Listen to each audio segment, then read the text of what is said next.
find that you lied to us, how do you want us to treat you as our colleague? Secondly, in the realignment of the government, it's perceived that everybody joining cabinet is an expert, and it can be alluded for the last nominations we have done. Are you experts in public matters? And what is your expertise? Thank you. Mysula. Thank you, Chairman. So, listening to my colleagues and most of the perceptions that are out there, you know, depending on the laws that you proposed, so it seems that, and even what others would think, you're abrasive on the positions that you take them so strongly. I'd be keen to hear from you what leadership skills you'll be bringing to the table, from hearing from you, and not just the perceptions that probably we have or colleagues might have that you'll be bringing to the table. Secondly, the issue of interns in public service. There's a program that's going on that interns are recruited for a year, and after the year, they go back to look for employment. I would like to hear what is your take on the absorption of interns into the public service after they finish their internship. Thank you. Can you answer those three? Thank you, Honourable Speaker. On matters carbon credits, I did not understand. How did it come in? I was asked by Russell, he asked you, you are going to be in charge of distribution of relief food and other relief materials. Are you going to use your position, if you are found suitable, to enrich yourself? No, Honourable Speaker, I will not choose my position to enrich myself. That was your question, Honourable Russell. Now go to Mulde. There is a second part of my question. Yes. And it has to do with the Official Secrets Act. Yes. I will be I will abide by the oath of secrecy as a public servant and as a cabinet secretary. Now go to Mule. Have you lied to this committee? Honourable Speaker, I have not lied to this committee. That was your second question. On what is your expertise Honourable and Speaker, suitability for the office to which you are nominated? I have served as a member of parliament, which is a public office, for 2.5 years, and a very rigorous office for that matter. And as I said from the beginning, I am subjecting myself to Article 10 of our Constitution to ensure I serve the people of Better North with commitment and dedication, where we have done a very commendable job in terms of administering bursaries, doing our schools, and anything that is within the mandate of member of parliament as far as the people of Better North whom I represent. Go to Naisola's question. In terms of leadership, I'm very firm when it comes to what I believe in, and I think as a cabinet secretary, I will serve the people of Kenya firmly to ensure service delivery trickle down to the very remote places and corners of the Republic of Kenya, and they are done timely and efficiently in all corners of the Republic of Kenya, firmly. Yes, Robert? Yep, we need to put the record straight, Mr. Speaker, because the nominee has said that as a member of parliament from Bere, members of parliament administer bursaries. I think that's out of order, and he needs to withdraw that statement because we do not administer bursaries. We give oversight, you know, we oversight to ensure no discrimination whatsoever. Yes. Thank you. And I have performed that excellently, Honourable Speaker. Majority Leader Hold, Gikaria, introduce yourself. You came late, then ask one question. Then we close with And the interns. Thank you. Oh, yes, absorption of interns. It is true the internship is done between 6 months to 12 months at the moment, and we need to enhance the internship program in terms of once you finish the internship, what happens next. At the moment, there's no even certification which they are getting. I will ensure any young person who has done internship with the public service gets certification, and we put as an added advantage in terms of recruitment in other government institutions that if you have served as an intern, you have an added advantage to get a job if you do qualify for the role which you have applied. Thank you, Honorable Chair, and my apologies. Honorable, my name is David Gikaria. I represent Nakuru Town East constituency. Thank you, Chair. Mine is about productivity from the public servants. Honorable Chair, occasionally it's a policy, a labor law policy where a worker has to go on leave. Honorable Chair, I've been looking at some reports from the Public Service Commission. Thousands of public servants do not proceed on leave for various reasons. Maybe they just protection of their position and things like that. And Leave things. so what I'm just saying, Honorable Speaker, is what is he going to do to make sure that public servants proceed on their leave on time, mandatory leave? Thank you. Yes, Ruku.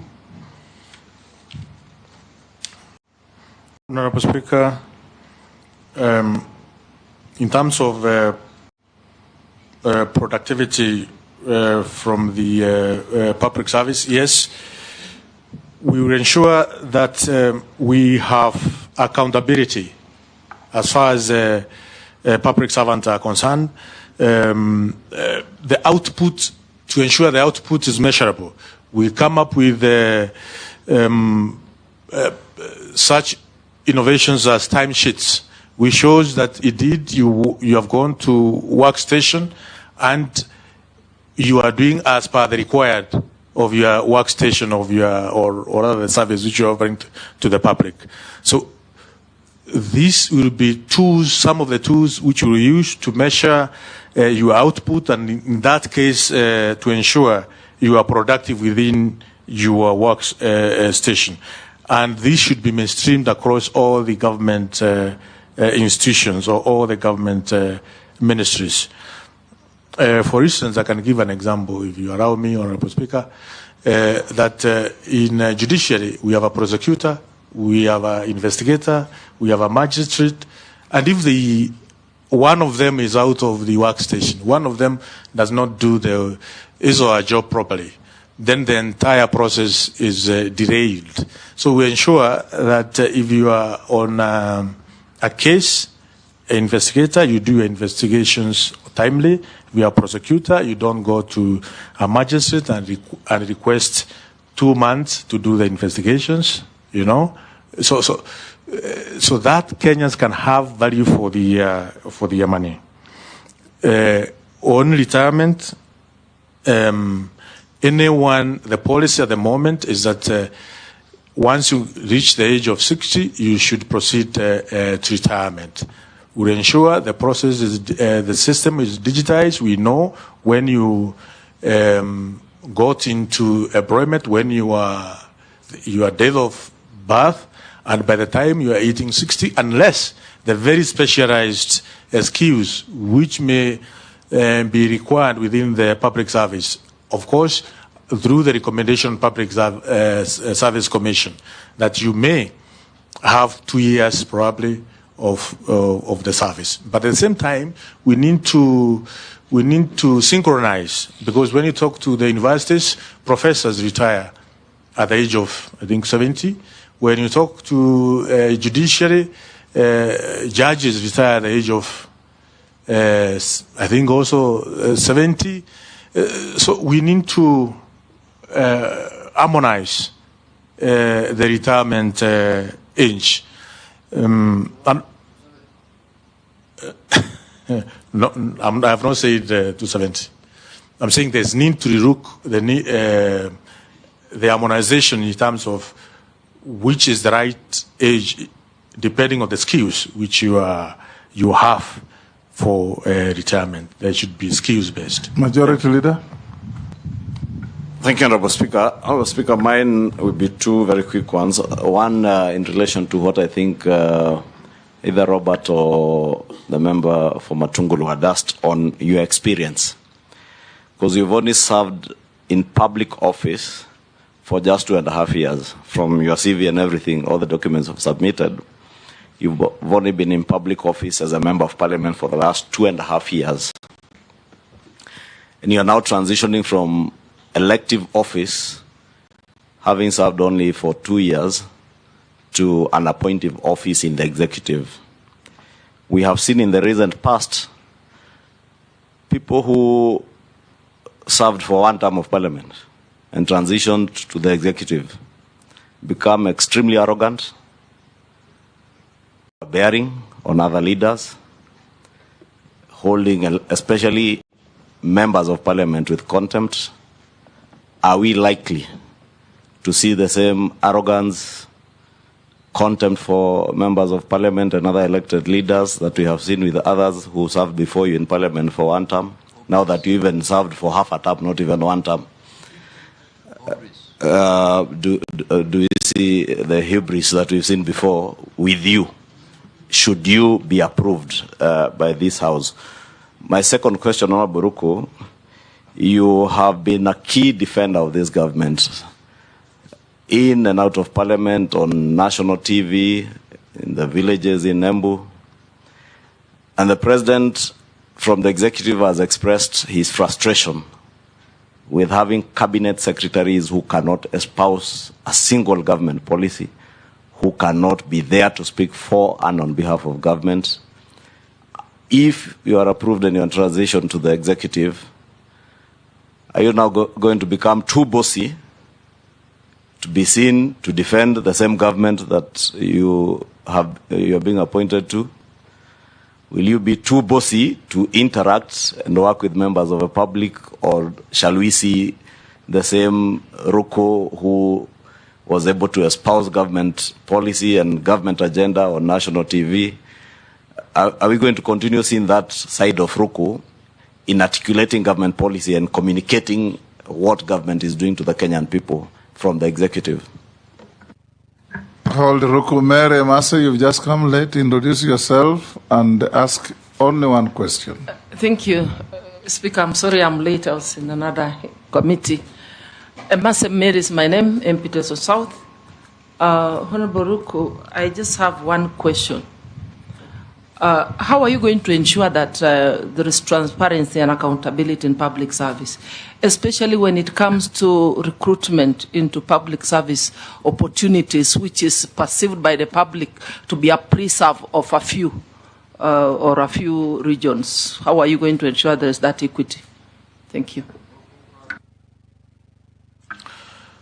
Thank you so much. For Honorable Mase, I responded to that, Honorable Speaker, that the Constitution, Article 232 and 10 of our Constitution, I will abide by that to ensure no nepotism, no corruption as in employment, and more so within the public service. I'll go out of my way to ensure Article 232 is well followed.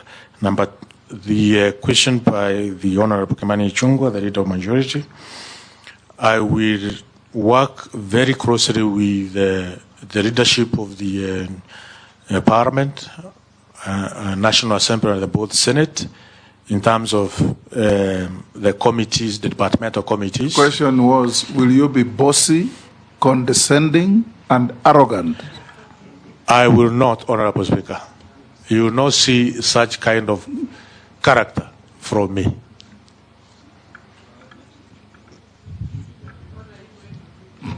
Point of order, Speaker. Let him answer Masa's question first. I have started with the Masa's question. Okay. Number two, from Honorable Kimani Ichungwa, yes, I will continue articulating the government policies, the government project to Kenyans, because the Ministry of Public Service cut across all other ministries. I will do so firmly, and this is a government of the people of the Republic of Kenya.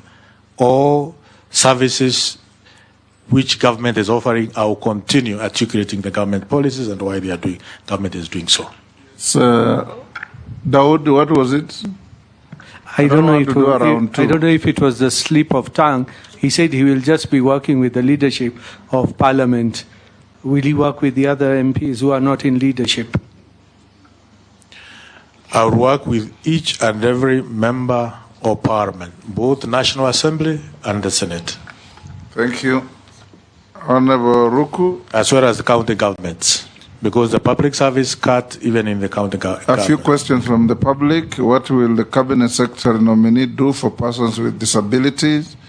On employment, that you already answered. The public service in Kenya has often faced criticism for nepotism and lack of accountability. What concrete measures will you implement to ensure that recruitment and promotions are strictly merit-based? You have already talked on that.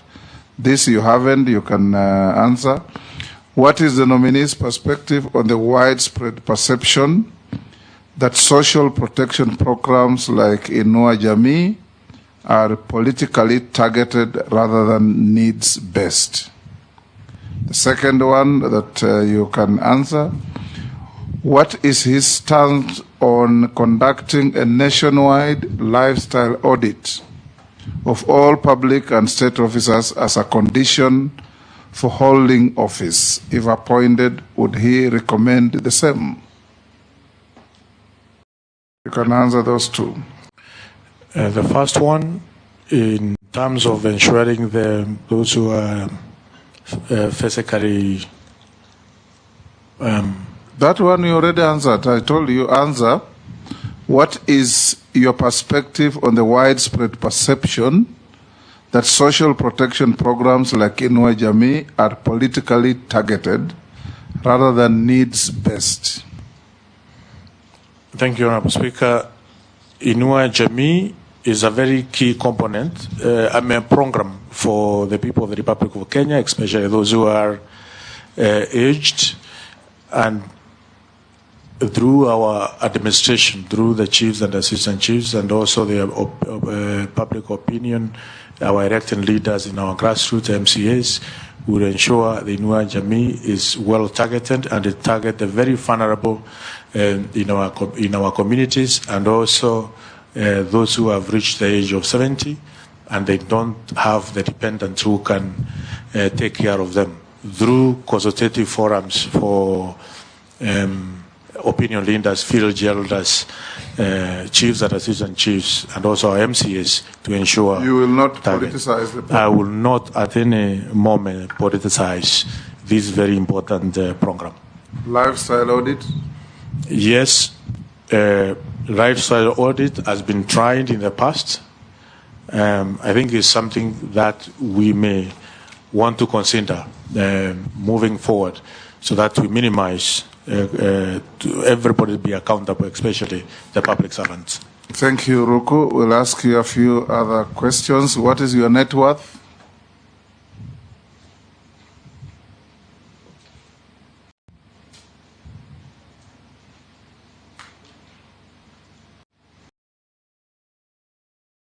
Thank you, Honorable Speaker. Land and buildings, about 40 million. Family residence, 60 million. SACCO savings, 15 million. Share from private company, 250 million. Motor vehicles, about 12 million. A total of 377 million. Have you ever been convicted of an offense in a court of law? No. Have you ever been adversely mentioned in a parliamentary committee report? No. Do you hold any office in any political party? No. You're not an official of DP? I'm not an official of DP. I'm a member. Have you ever been dismissed or removed from office for contravention of provisions of Article 75 of the Constitution? No. We have received your documents that have been cross-checked with what we have and have been found in order, so we can now release you to go to your other duties. I thank you, Honorable Speaker and Honorable Members, for this opportunity to interact with this very important committee and also with Kenyans. Thank you so much. Thank you, and may you have Act seeking to decriminalize aspects of public procurement, fund management, property disposal, and contract tendering, as stated in Section 45(2)(b) and (c) of the Act. And the bill faced opposition from stakeholders, including the ODPP and the Attorney General, who argued it will undermine anti-corruption efforts. Do you still uphold the objectives of the proposed amendment? In your view, was the criticism of the proposed amendment justified? And secondly, this one is, we are, looking at your suitability to be a cabinet secretary. And having served with you the last 2 years in Parliament, in the National Assembly in particular, you came out to me as somebody who was a bit hawkish in terms of when differences occur on the floor of the House. You looked a bit protective of the side that you represented. And as a cabinet secretary, you'll be serving the whole country, irrespective of their political affiliation and all kind of things. To the extent you appear to me to be almost like a bodyguard of a leader in Parliament. So what are your views on those? Thank you so much, Honorable Chairman. I will start with the second question. Article 10 of our Constitution talks about the national values and principles of governance. The national values and principles of governance, Honorable Chair, which I subjected myself to these values, serving as a member of Parliament for 2.5 years now. And these are the same national values which I will carry on if I am nominated as a cabinet secretary. The Constitution. You are already nominated. If you are found suitable. Thank you. If I am found suitable. Because before I have been serving and preserving the interests, first and foremost, the interests of the people who elected me, the people of Beira North.